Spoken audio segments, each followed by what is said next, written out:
Miracles TV நேயர்களுக்கு வணக்கம். இன்றைக்கி நம்ம ஏற்கனவே முடக்கத்தாந்த ரசத்தை வச்சு பார்த்தோம். இன்றைக்கி அந்த முடக்கத்தாந்தாவை வச்சு தோசை எப்படி செய்யலாம் அப்படின்னு பாருங்கள். ஒரு படி நீங்கள் அரிசி எடுத்துக்கிட்டீங்க அப்படின்னாக்கா ஒரு படி அந்த எடுத்துக்கோங்க. முடக்கத்தாந்தான்னு சொல்லுவாங்க.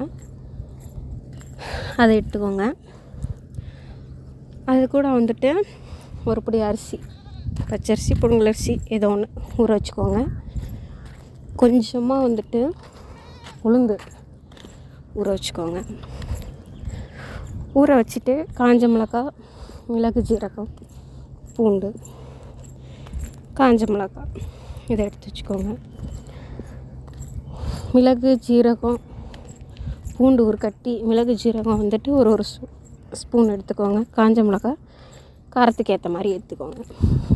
ஒரு 10 மிளகாய் காஞ்ச மிளகாய் போதும். நீங்கள் உங்களுக்கு காரத்துக்கு தேவையான மாதிரி எடுத்துக்கோங்க.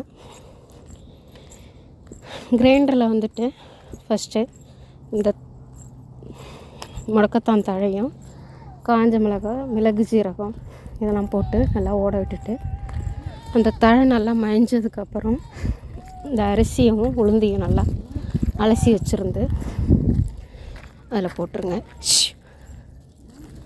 போட்டுட்டு அதையும் நல்லா நம்ம தோசைக்கு எப்பயும் எடுக்கிற அளவு பதம் வந்ததும் எடுத்துருங்க. எடுத்துட்டு அதை அரைச்சி உப்பு போட்டு கரைச்சி வச்சுக்கோங்க. வச்சுட்டு மறாவது நாள் காலையில் அந்த தோசையை ஊற்றி சாப்பிட்டீங்க அப்படின்னா நமக்கு அவ்வளோ சூப்பராக இருக்கும். இதில் இந்த மிளகு, ஜீரகம், காஞ்ச மிளகாய், பூண்டு போடாமல் நார்மல் மாவாக கூட நீங்கள் செஞ்சு வச்சுக்கிட்டா, ஆனால் அதுக்கு நீங்கள் சட்னி ரெசிபி செய்யணும். இதில் நீங்கள் மிளகு, ஜீரகம், காஞ்ச மிளகாய் எல்லாம் போட்டுக்கிட்டீங்க அப்படின்னாக்கா நம்ம இதில் சட்னி ரெசிபி போட வேண்டிய அவசியமே இல்லை.